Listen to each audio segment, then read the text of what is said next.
With major plans revealed and more, this is Pro Wrestling Central. My name is John, and you're watching the Wrestling Report.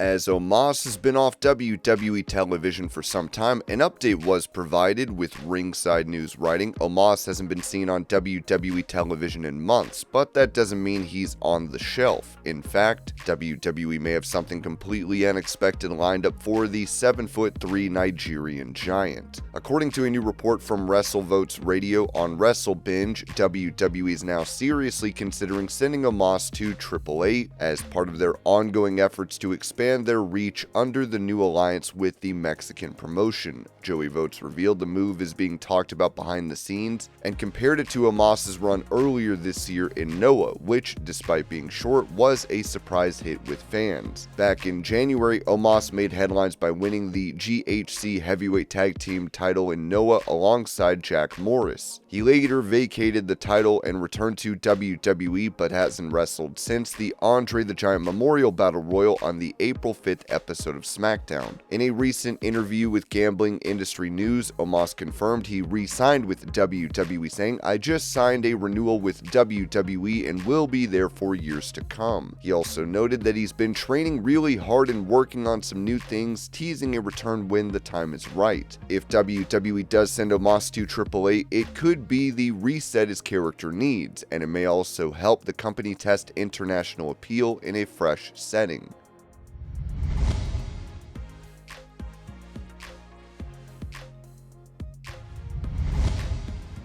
Speaking about what AJ Styles could be doing with TNA since he was announced for Slammiversary, Dave Meltzer said this in the Wrestling Observer newsletter. Trick Williams has teased the idea of defending the title against Styles down the line. Mike Santana also said it would be a dream match to face Styles. With the WWE's working agreement in place, having Styles shoot an angle and work bound for Glory or other shows makes all the sense in the world.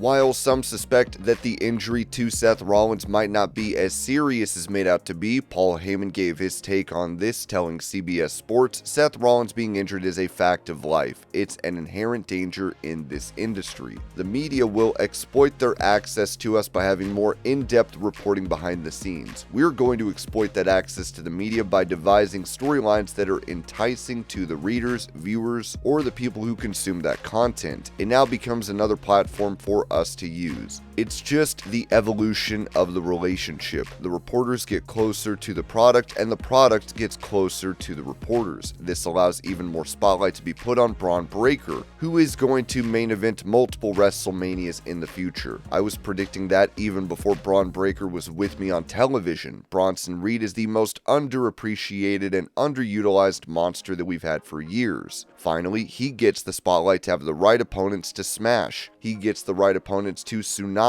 Before, it was an effort to get Bronson Reed into a main event. Now, the main eventers line up for him.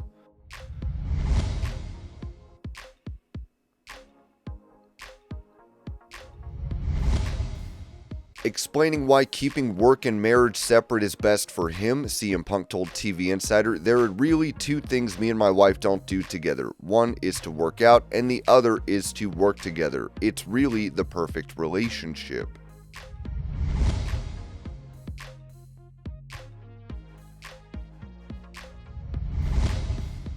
During that same interview, CM Punk talked about his relationship with WWE's Chief Content Officer Triple H, saying, "Between me and Triple H, there is so much more of an understanding. I've advanced in my life to a point where I have the perspective I didn't have before. For him, likewise, he has advanced in life to where he has experience and knowledge he didn't have before. Me and him, I think we were both on the main roster, and we're talented guys. It was more adversarial because we were competition. Now we're not, and are on the same page and want to help the next generation and kind of guide them the right way with their creativity showing through but also producing them. It's more like, maybe do it this way and see what happens. Look, I love working with the guy. It's amazing. It's really a treat. I think we've only scratched the tip of the iceberg. I'm still kind of pumping the brakes on any kind of office title. I don't want to be office Punk while I'm active main roster wrestler Punk. Those things do not mix. You cannot try to tell somebody else what to do while you are essentially booked in a certain position on the show, in my opinion. I'm stoked being a wrestler, and until I hang my boots up, I'm going to be stoked being a wrestler. I want to do the best I can with the group I have, which are some supremely talented, genius minds for the wrestling business.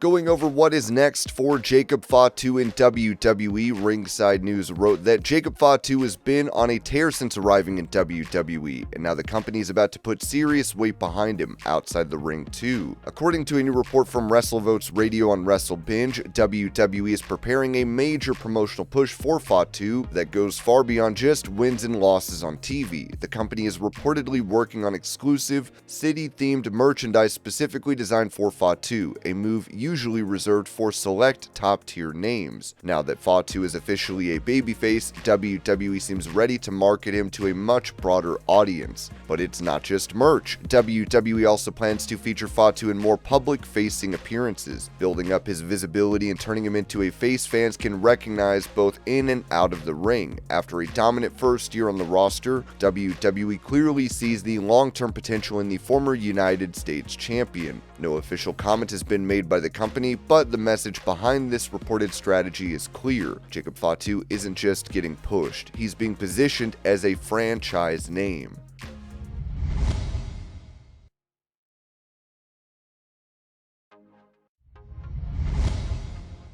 Recalling a meeting that took place in AEW, Marina Shafir told Saraya on Rule Breakers, I don't know if you remember, I think this was like either right after you came in or right before, but there was a leak in the building, like to the dirt sheets or whatever, and we would have meetings, you know? They would address that. They said if anybody wants help, ask one of us. We'd be more than happy to help, and I'm talking about the Young Bucks, Jericho, Mox, Brian, Kenny, I think maybe one or two more. Once the meeting was over, everybody got up and everybody left, and they just all stood up there with their dicks in their hands. They were just like, oh, okay, whatever. I just went right up to Mox and I go, I need help. I know I have something that's different, but I know the nature of this beast will dilate it, and it'll just be here one day, gone the other. If we can do something with it, cool. I'm willing and ready to learn. I know I need the reps. I know it's not tailored. I just need help.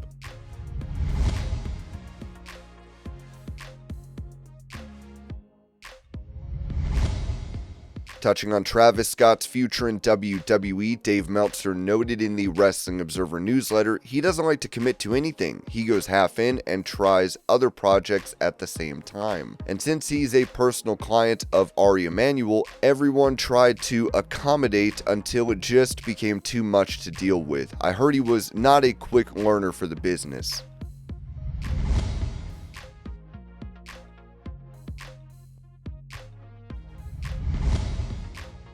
When it comes to potential plans for Roman Reigns at SummerSlam following his return to WWE, Dave Meltzer wrote this in the Wrestling Observer newsletter. A proposed card for SummerSlam from nearly 3 weeks ago listed Roman Reigns versus Braun Breaker, or a tag match with Reigns and Jey Uso versus Breaker and Bronson Reed that they did the angle for on Raw.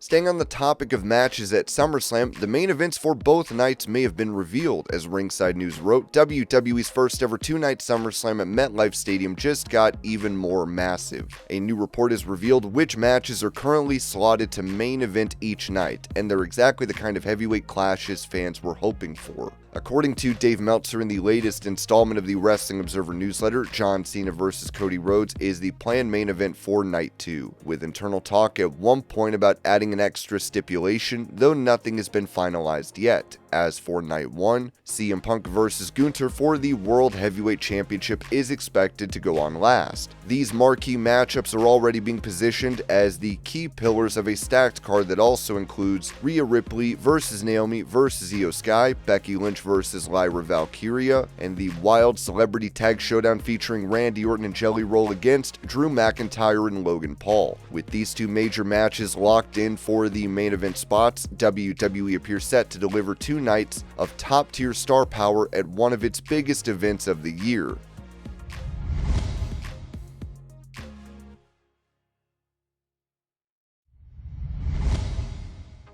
On YouTube, former WCW star Buff Bagwell revealed he will be having his leg amputated, saying this: "Today we are 12 hours away from being at the hospital. We have to be there at 7:45 tomorrow morning for an above-the-knee amputation. This is the result of a 5-year battle trying to save my leg." It's strange because when I look back on it, it felt like a dream. I vaguely remember hitting cars, seeing faces, hearing horns, people yelling, and not knowing what I was doing. Somehow I ended up behind Cumberland Mall, and that's where it all ended. That wreck started a long nightmare, wrong surgeries, staph infections, endless hospital stays. One stretch lasted 7 weeks with 21 surgeries in that time alone. That suffering pushed me into the darkest addiction I've ever been in. Alcohol became my daily escape. I was hiding mini bottles in my pockets. I tried to keep functioning, still going to the gym on a walker, but I was falling apart inside and out. Eventually, I realized I couldn't fix this leg. Nothing worked. I was overwhelmed, but instead of giving up, I chose to get sober. In August 2022, I went to rehab. This August 27th, 2025, I'll be 3 years sober. The final straw was when doctors gave me a choice: 3 more surgeries, countless hours of therapy, a steel rod in my leg forever, and only a 20% chance it would even work. I said no. I chose amputation.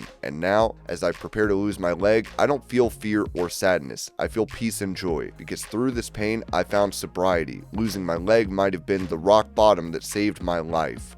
And this was your pro wrestling news update. I hope you're all having a great day. Thank you so much for watching, and I will see y'all later.